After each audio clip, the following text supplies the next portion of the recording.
Una formiga de coceña esquila y hace sarpe la pierna. Después llega ya la barriguina, onde come una tortellina. Más tarde para en el pecho, y dende allí es par de besos.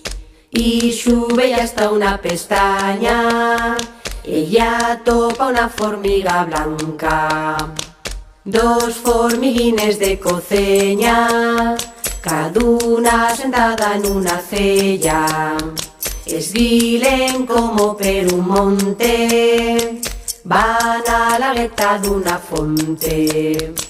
Como aportaron muy cansaes, col pelo faen un escames.